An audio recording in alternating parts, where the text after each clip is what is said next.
سے چلتا آ رہا ہے نعت پاک سلام ہر چیز اور انشاءاللہ اختتام آج 21ویں شریف کی اور 22ویں شب ہے اور کل تو دن ہے. کن کا دن ہے؟ کیا ہے کل؟ رضی اللہ تعالیٰ عنہ کی نیاز ہے. امام جعفر صادق علیہ السلام کے کھیر کنڈے ہے کہ نہیں؟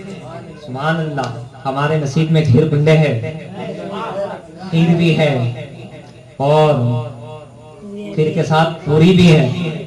خواجہ کی چھٹی آتی ہے تو کھیر, اوس کے 11ویں آتی ہے تو بریانی, اور محرم میں تو آپ جانتے ہی ہیں. سبحان اللہ سبحان اللہ. تو یہ پروگرام تو الحمدللہ کل کے دن تھا, مگر الحمدللہ یہ 21 اور 22 کی نسبت سے آج بھی ہوا. اور جو چوک ہے یہ پروگرام وہاں ہونے والا تھا, وہ خواجہ کی کیا مرضی. انشاءاللہ اگلا پروگرام عظیم الشان ہوگا جب ہوگا انشاءاللہ بڑی ہی اہتمام کے ساتھ, جس طرح آج کا ہے. تو آئیے ایک مرتبہ جھوم کے درود پاک پڑھیے. اللہم صلی علی سیدنا جد الحسن والحسین وعلی آل سیدنا جد الحسن والحسین. حضرات اللہم صلی علی سیدنا جد الحسن والحسین وعلی آل سیدنا جد الحسن والحسین. امام کی بات چلی تو امام کی بات سے ہی شروع کر کے ہم آگے بڑھ جائیں کہ دیکھیے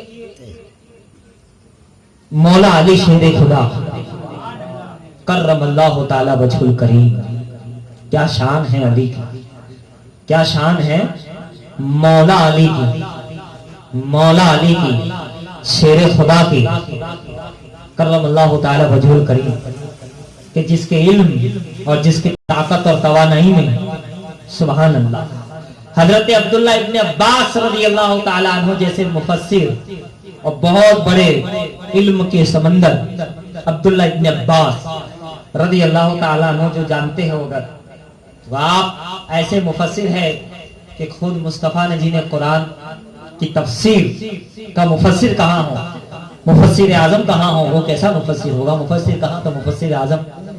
ایک مرتبہ حضرت عبداللہ ابن عباس رضی اللہ تعالیٰ عنہ کا ہاتھ پکڑا علی شیر خدا نے, دور لے گئے, یا کوئی نہیں تھا, رات کا وقت تھا. فرماتے ہیں الحمدللہ رب العالمین کی تفسیر آپ جانتے ہیں؟ آپ نے فرمایا الحمدللہ, لیکن آپ سے زیادہ تو نہیں, کیونکہ آپ تو غالب العلم ہیں. لوگ عبداللہ ابن عباس جیسے شخصیت کو آپ کہتے ہیں الحمد کی تفسیر جانتے ہیں, آپ نے کہا اللہ اور اس کے رسول بہتر جانے. آپ نے فرمایا ٹھیک ہے. الف کی تفسیر جانتے ہیں؟ کر نہیں. آپ نے بیان کرنا شروع کیا, تقریباً 1 گھنٹے بیان کیا, ایک ساتھ 1 گھنٹے. پھر کہا لام کی تفسیر جانتے ہیں؟ کر نہیں. الحمد. پھر آپ نے شروع کی, پھر بیان کیا, بیان کرتے رہے. پھر کہا اچھا تو بیان ہوتا رہے گا. الحمد کی ہے کی تفسیر جانتے ہیں کا راج جانتے ہیں؟ تفسیر تو آپ جانتے ہیں, راج جانتے ہیں کہ نہیں؟ کہا نہیں. کہا یہ راج ہے. بیان کرنا شروع کیا. پھر کہا الحمد کی میم کا راج جانتے ہیں آپ؟ کہا نہیں. آپ حالانکہ بہت کچھ جانتے تھے. عبداللہ ابن عباس جیسے مفسر اعظم اللہ فرمائی آپ نے بیان کرنا شروع کیا. پھر کہا الحمد کی دال. کہا نہیں. آپ نے شروع کیا یہاں تک کہ صبح کی اذان ہو گئی. فرمایا عبداللہ چلو ہم فرض ادا کریں, اگر میں بیان کرتے رہوں ایک الف لام میم پہ الحمد کے اوپر تو سب کچھ ختم ہو جائے, لیکن اس کا جو علم اللہ اور اس کے رسول نے مجھے دیا ہے وہ کبھی ختم نہیں. حضرت عبداللہ ابن عباس کہتے ہیں کہ بڑے بڑے علم والے دیکھے, بہت کچھ دیکھا, مگر مولا علی کے علم کے سمندر کا کوئی کنارہ نہیں. عبداللہ ابن عباس کہتے ہیں ان کے علم کا سمندر کا کنارہ نہیں. ایک مرتبہ کچھ یہودی عیسائی آپ کے دشمن, اسلام کے دشمن, نبی جب چلے گئے تو علی پہ بڑا وار کیا کرتے, طرح طرح کے سوال, طرح طرح کے. یہ لوگ بڑے بڑے پادری آئے اور مولا علی مشکل کشا اپنی اونٹنی تیار کر رہے تھے, سواری تیار کر رہے تھے. جیسے آپ لوگ اسکوٹر تیار کرتے ہیں, گاڑی تیار کرتے ہیں, سواری, تو اس دور میں جو گھوڑے اونٹ کی سواری ہوتی تھی, آپ سواری تیار کر رہے, کہیں جا رہے سفر پہ. آئے بڑے بڑے لوگ پادری عیسائی کے جانکار اور بڑے مشکل سے سوال نکال کر کے لائے, اور مولا علی سے پوچھا حضور آپ تو اب جا رہے ہیں, ہم کچھ سوال آپ سے پوچھنا چاہتے تھے. اب آپ سفر کر کے آ جائے پھر ہم فرصت سے پوچھیں گے. علی شیر خدا تیار کر رہے ہیں, نظر گھما کے دیکھیے, فرصت کا ٹائم ہمارے یہاں نہیں ہے, فرصت کا لفظ نہیں ہے. ہمیں جواب دینے کے لیے فرصت نہیں چاہیے, وقت نہیں چاہیے. ادھر سوال ادھر جواب. تو سوال کر کہا حضور بہت مشکل ہے, بہت مشکل ہے. کہا کس کو کہتا ہے کہ مشکل ہے؟ مشکل کشا سے کہتا ہے کہ مشکل ہے, مشکل کشا سے کہتا ہے کہ مشکل ہے. سوال کر. کہا حضور کون سے جانور انڈے دیتے ہیں اور کون سے جانور بچہ جنم کرتے ہیں, بچہ دیتے ہیں؟ عجیب سوال ہے نا. اب کسی کو پوچھ لو وہ کہیں گے بھائی اس کا دماغ خراب ہو گیا, نہیں جائے. سوال کوئی ایسا کرو کہ جو کتاب پہ ہو, کہیں ہو ایسا سوال جو کہیں ہے ہی نہیں. علی شیر خدا تھے. فرمایا جن کے کان باہر ہے جانور میں وہ بچہ دیتے ہیں, اور جن کے کان اندر ہے وہ انڈا دیتے ہیں. پھر کہا ایک دوسرے نے سوال کیا حضور کون سے جانور بچہ دیتے ہیں, کون سا جانور انڈا دیتے ہیں؟ پھر وہی سوال. آپ نے فرمایا کہ جو دانے چباتے ہیں وہ بچہ دیتے ہیں, اور جو جانور چساتے ہیں وہ انڈا دیتے ہیں. اچھا. تیسرے نے پھر سوال کیا, یہی سوال. آپ نے پھر جواب دیا کہ جو ایسا کرتے ہیں وہ یہ دیتے ہیں, جو ایسا کرتے ہیں وہ یہ دیتے ہیں. چوتھے نے پھر سوال کیا. آج اگر کسی کو یہ سوال بار بار کیا جائے کوئی بھی سوال, تو آپ کہیں گے یار اس کا دماغ خراب ہو گیا ہے بھائی, اس کو استغفار اللہ ہے, کسی دماغ والے ڈاکٹر کو بتاؤ یہ کیسا سوال کرتے ہیں. کسی بھی مفتی کو پوچھو تو کہے بھائی اس کو لے جاؤ یار یہ کیا ہے. مگر پیارے وہ مفتی نہیں تھے, نبی کی نگاہوں سے علم ملا تھا. باب العلم یوں ہی نہیں کہا جاتا, باب العلم شہر علم کا دروازہ یوں ہی نہیں کہا جاتا. وہ حیران ہو گئے, پریشان ہو گئے. عرض کیا حضور, اور وہ تیاری کر رہے, سفر کی تیاری چالو, تیاری کرتے کرتے جواب دے رہے, تیاری کر وہ رکھ رہے, وہ باندھ رہے اور جواب دیتے جا رہے. ایسا نہیں فرصت میں غور کر کے پھر جواب دیا. کام چالو ہے, جواب بھی چالو ہے, یہ بھی جاری ہے وہ بھی جاری ہے. آلہ رسول کا دونوں جاری رہتا ہے. انہیں فرصت نہیں, قلم اٹھا لے تو تفسیر اشرفی مکمل ہو جائے, اور ان کا غلام اٹھا لے تو کنز ایمان مکمل ہو جائے. تو حضرات آپ لوگ حیران ہو گئے وہ جو آئے تھے. کہ حضور یہ ہم حیران ہیں آپ کے علم پر, یعنی آپ کو اس کے کتنے جواب آتے ہیں؟ کہا اگر 40,000 سوال کیے جائے یہی تو میں 40,000 کے الگ الگ جواب دوں گا, الگ الگ جواب. جیسے وہ آئے تھے یہودی عیسائی, علم بہتر ہے کہ مان. کتنے سوال ہوئے تھے؟ یہی سوال. علی کا ہر ایک جواب الگ الگ. کسی کو کہا علم اس لیے بہتر ہے کہ وہ بانٹنے سے ختم نہیں ہوتا, مال بانٹنے سے ختم ہو جاتا. پھر کسی کو جواب دیا, دوسرے نے یہی سوال کیا, تو آپ نے کہا مال کی حفاظت انسان کرتا ہے لیکن علم انسان کی حفاظت کرتا ہے. سب کو الگ جواب. وہ بھی حیران ہو گئے کہ حضور یہ کیا بات ہے. کہا پیارے یہ علی ہے, علی ختم ہو سکتا ہے علی کا علم کا. جب عبداللہ ابن عباس نے کہہ دیا کہ تمہارے سمندر علم کا ہم کنارہ نہیں پا سکتے, تو جب وہ نہیں پا سکتے تو قیامت میں ایک دوسرا کون پیدا ہو جو علی کے علم کا جواب لا سکے. اور پھر علی کی طاقت کا بھی یہی حال ہے. جنگ احد ہے, میں تھوڑی اسپیڈ سے لے چلوں آپ کو تیزی کے ساتھ. جنگ احد ہے, واقعہ مشہور ہے. کفاروں نے گھیر لیا مصطفیٰ کو, بات مشہور ہو گئی کہ مصطفیٰ معاذ اللہ شہید ہو گئے. صحابہ مدینے کی طرف ادھر ادھر پریشان کہ نبی شہید ہو گئے. علی کھڑے ہو گئے, نہیں مصطفیٰ ابھی شہید نہیں ہو سکتے, مصطفیٰ شہید نہیں ہو سکتے. گئے جہاں کافروں کا ٹولہ تھا وہاں قریب جا رہے ہیں, اور ادھر مصطفیٰ جانے رحمت کر کہہ رہے ہیں یا علی آؤ. یہ میں خالی بول نہیں رہا ہوں, جو ہے وہ ہے, ورنہ ان کی کتابوں میں ایسی بھی نہیں ہے, اپنی اوریجنل. سمجھ گئے آپ؟ کہا علی آؤ اور تلوار چلاؤ, انہیں ختم کرو, دور کرو. ویسے تو علی کی تلوار چلتی ہی زبردستی, مگر جب نبی نے کہہ دیا ہوگا تو کیسی چلی ہوگی؟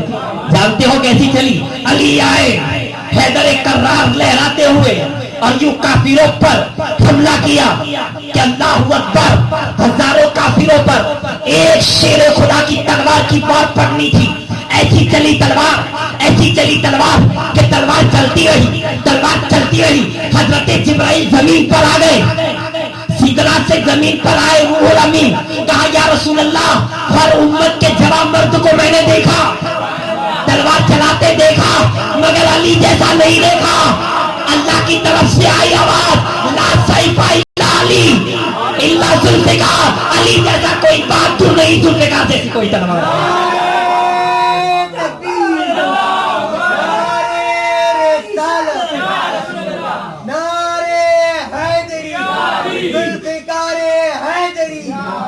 لا فتح الا علی, لا سیف الا ذوالفقار. علی نے ایسی تلوار چلائی کہ آسمان سے جبرائیل اعلان کرتے ہوئے آ گئے, اور دنیا نے دیکھ لیا کہ جہاں علی کے علم کا جواب نہیں, وہیں علی کی تلوار چلانے کا بھی جواب ہے. وہ شیر خدا بھی ہے اور باب العلم بھی, باب العلم بھی ہے, شیر خدا بھی ہے. اور وہی چیز ہم نے حسنین کریمین میں دیکھی, حسنین میں دیکھی, کریمین میں دیکھی, سبتین میں دیکھی, نورین میں دیکھی. نورین میں دیکھی حسن میں علم کا دریا, علم کا سمندر. کفار آتے تھے اور حضرت امام حسن 3 سال 2 سال کی عمر میں جواب دیتے تھے. حسن کے علم کا جواب میں آخر کار پورا عرب کہہ اٹھا کہ یہ حسن نہیں علی بول رہے ہیں, یہ حسن نہیں, ان کی زبان میں علی بول رہے ہیں. اور پھر شیر خدا کی تلوار وہ ہمیں کربلا میں نظر آ گئی, امام حسین میں نظر آ گئی. حسن میں علم کا جواب نہیں تو حسین شہید کربلا میں بھی جب کربلا کے میدان میں تلوار اٹھا لی تو یقیناً وہی جو جنگ احد کا معاملہ تھا وہی معاملہ یہاں ہونے لگا کہ حسین کی تلوار چل رہی تھی اور لوگ کہہ رہے تھے کہ شیر خدا کا بازو حسین کے بازو میں سما گیا. یہاں امام حسین, پھر ان کے صاحبزادے امام زین العابدین کی عبادت کا کیا کہنا. دوستو یہ کربلا ختم نہیں ہوئی, اتنی تکلیفیں اہل بیت پہ تقریباً 100 سال تک جتنے امام آئے, 12 امام جتنے آئے, سب پہ بہت تکلیف ہے. اتنی تکلیف ہے کہ امام زین العابدین کے بعد امام باقر, اور امام باقر کے بعد امام جعفر صادق علیہ السلام جن کا دین ہے اللہ اکبر, آپ کے بھانجے کو امام جعفر صادق کا دور آ گیا, مگر یزیدیت کا ظلم ختم نہیں ہوا. جو صبر اہل بیت نے کیا ہے, جو دین کا کام اہل بیت نے کیا ہے, کوئی خاندان کوئی شخص نہیں کر سکتا. دوستو حضرت امام جعفر صادق علیہ السلام رضی اللہ تعالی عنہ کے بھانجے کو اس وقت کے راجا نے شہید کر دیا. وہ مسلمان یزیدی, اس نے شہید کروا کر چوراہے پر آپ کی لاش کو لٹکا دیا. بھانجے کو لاش لٹکتی رہی, لوگ دیکھتے رہے. اتنا ظلم و ستم, آخر کار چاہنے والوں نے کہا حضور یہ کیا, ہر مقام پر ہر دن ہر لمحہ ہر گھڑی ہر صبح اور شام اہل بیت پر ظلم و ستم ہو رہا ہے, ہر مقام پر آپ پر تیر اندازی ہو رہی ہے, آپ بولتے کیوں نہیں, آپ کچھ کہتے کیوں نہیں. کہاں ہم کیوں بولے, ہماری جگہ قرآن بول رہا ہے, ہم خاموش ہے, قرآن بول رہا ہے وَلَا تَقُولُوا لِمَنْ يُقْتَلُ فِي سَبِيلِ اللَّهِ أَمْوَاتٌ. ہم کیوں بولے, قرآن بول رہا ہے إِنَّمَا يُرِيدُ اللَّهُ لِيُذْهِبَ عَنكُمُ الرِّجْسَ أَهْلَ الْبَيْتِ وَيُطَهِّرَكُمْ تَطْهِيرًا. قرآن بول رہا ہے. جو پھر بھی ایمان آپ نے ہاتھ اٹھا دیے, مولا اپنے کتوں میں سے ایک کتا اس پر مسلط کر دے.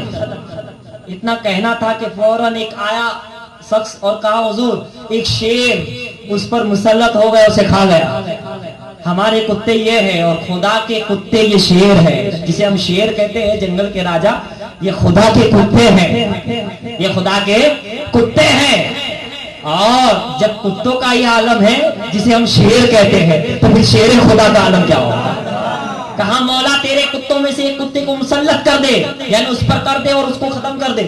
تو ایسا ہی ہوا, ایک شیر آیا اور اسے ختم کر گیا. تو بہرحال میں بتانا چاہتا ہوں مسلسل تکالیف ہوتی رہی, ہوتا رہا, شہادتیں ہوتی رہی, اماموں کو شہادتیں ملتی رہی, مگر پھر خدا بندے قدوس کی شان جلالت کو جوش آیا اور پھر دیکھا کہ یہ اماموں کا صبر تھا, سیدوں کا صبر تھا, سب کچھ ہو گیا. اب ایک ایسے کو بھیجا جائے جو نظر گمائے تو آگ لگ جائے, نظر اٹھائے تو آگ لگ جائے. ایسے کو بھیجا جائے جو دور سے بے وضو نام لے تو مر جائے.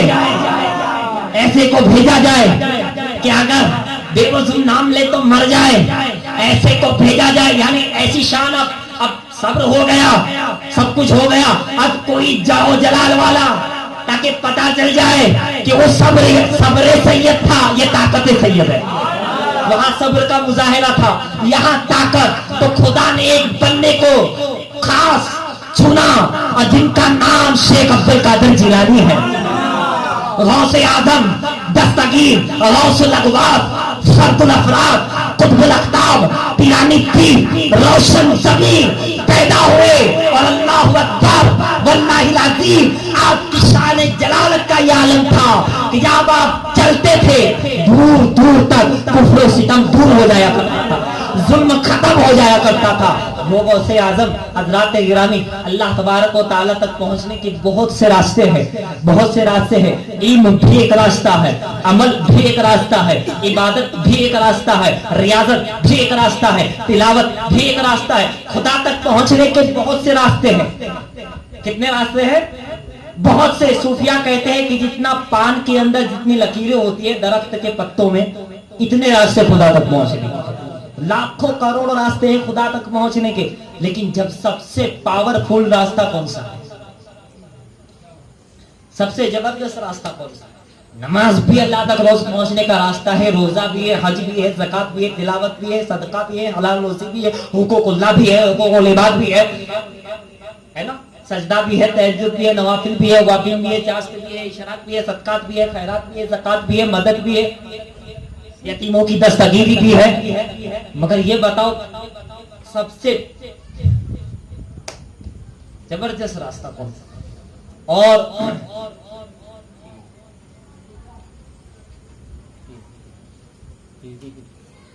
عشق،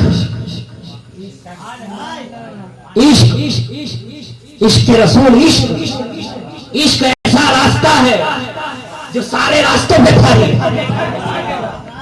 عشق ایسا راستہ ہے، ایسا راستہ ہے کہ تو نماز پڑھے گا، عبادت کرے گا، جتنے راستے ہیں اپنائے گا، تو طالب رہے گا، طلب کرتا رہے گا، لیکن عشق کر لے گا تو صرف طالب نہیں مطلوب بن جائے گا۔ تو طالب نہیں مطلوب بن جائے گا، وہ تجھے طالب کرے گی۔ تو محب نہیں محبوب بن جائے گا۔ عشق وہ ہے سارے راستے محب بناتے ہیں، مگر عشق کا راستہ محب بھی بناتا ہے، محبوب بھی بناتا ہے، طالب بھی بناتا ہے، مطلوب بھی بناتا ہے، مرید بھی بناتا ہے، مراد بھی بناتا ہے۔ عشق ایسا راستہ۔ آپ کہیں گے کیسے؟ تو جواب سنو، جواب سنو۔ کرن میں حضرت اویس کرنی کون سا راستہ تھا ان کے پاس؟ عشق۔ حضرت اویس کرنی کو عشق ہی تو تھا۔ صحابہ سامنے بیٹھے ہیں مگر مصطفیٰ کہتے ہیں مجھے کرن سے خوشبو آ رہی ہے، نہیں مطلوب محب محبوب۔ صحابہ بھی حیران کی، بار بار اویس کرنی کا نام آ رہا ہے، کبھی دیکھ کر مسکرائے، کبھی کہتے خوشبو آ رہی ہے۔ یہ عشق ہے، عشق جو اویس کرنی۔ حضرت بلال کا جنت میں آواز آیا چلنے کا، بڑا مقام ہے۔ کیسے؟ عشق۔ ارے صدیق اکبر کا اتنا اونچا مقام کیوں ہے؟ عشق کی بنیاد۔ دو بنیادیں ہیں، اس میں ایک بنیاد عشق ہے، کیونکہ آپ نے فرمایا کہ ساری کائنات کا ایمان عشق ایک پلے میں رکھا جائے اور صدیق اکبر کا ایمان اور عشق ایک پلے میں رکھا جائے تو بھاری ہو جائے۔ تو حضرت صدیق اکبر کی فضیلت دو تین وجہ سے، اس میں ایک خاص عشق ہے اور ایک قربت، وہ تو ہے عشق ہی ایسا ہے۔ تو صدیق اکبر عشق، اویس کرنی عشق، حضرت بلال عشق۔ اب دیکھتے چلے جائے عشق والوں کا مقام کیا ہے۔ عشق ہو گیا خدا سے، پھر کیا تھا؟ بندے کی ذات میں مولا کے جلوے نظر آنے لگے۔ عشق ہو گیا رسول سے، پھر کیا تھا؟ فنا فی رسول ہو گیا، چلتے یہ ہے خوشبو مصطفیٰ کی آ رہی ہے۔ عشق ہو گیا علی سے، لیتے ہیں گجرات میں شیر علی کہلا گئے۔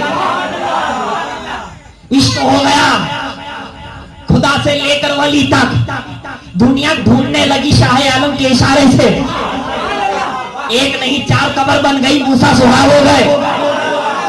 رشتے نہ ہو تو رشتے ہو جاتے، وہاں اولاد نہ ہو تو اولاد ہو جاتی ہے، اور بارش نہ ہو تو بارش آ جاتی ہے، اور دل میں کینہ ہو جاؤ تو دل مدینہ ہو جاتا ہے۔ اور اگر عشق کا پورا منظر دیکھنا ہے تو مہرولی چلو، قطبالدین بختیار کاکی کی بارگاہ میں چلو۔ عشق کا مرکز ہے مہرولی، عشق کا مرکز ہے کتاب ہے مہرولی، خانقاہ ہے مرکز عشق ہے مہرولی۔ کیسے مقام ملا؟ وہاں سے آواز آئیں گی عشق سے مقام ملا۔ جو عشق کی تلوار سے ہوتے ہیں امین الدین، جو ہمیشہ زندہ رہتے مثل قطب الدین۔ جو یہ عشق تھا کہ غریب نواز کو 40 مرتبہ رسول پاک نے بشارت دی قطب الدین کو مرید بنا لو، اے معین الدین قطب الدین کو بنا لو۔ کیا تھا قطب الدین میں؟ عشق رسول اللہ۔ یہ عشق تھا کہ محبوب الہی نے کہا کہ اگر ایک قبر میں 2 مردے جائز ہوتے تو امیر خسرو اور ہم ساتھ میں ہوتے۔ تو یہاں تو شریعت کی لگام تھی، مگر میرا دل کہتا ہے محشر میں دونوں ساتھ میں ہوں گے، جنت میں جہاں نظام الدین اولیاء ہوگے وہیں امیر خسرو ہوگے۔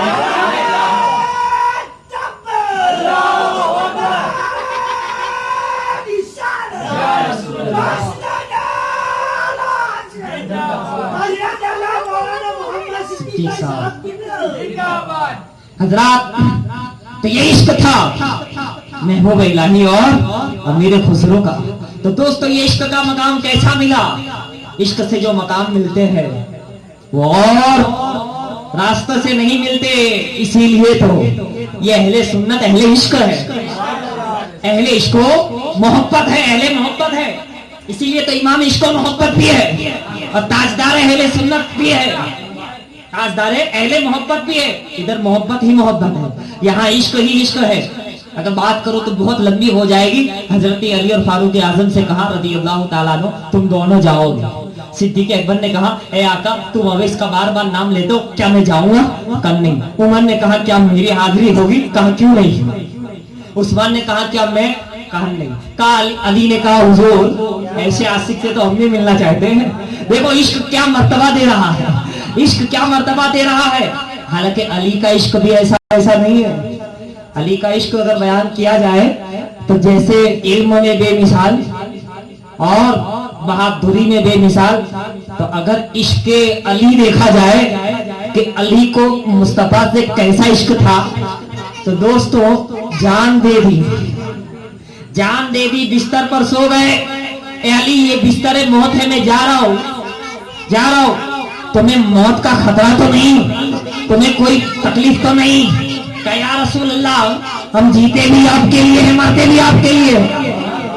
حکم ہوا ہے جبرائیل میکائیل آج اس آسمان سے اتر جاؤ، سرحانے جبرائیل کھڑے رہیں گے، پیرانے میکائیل کھڑے رہیں گے۔ پیرانے میکائیل، یہ عشق نے مقام دیا، محبت نے مقام دیا۔ حضرات عشق و محبت کا معاملہ کیا ہے؟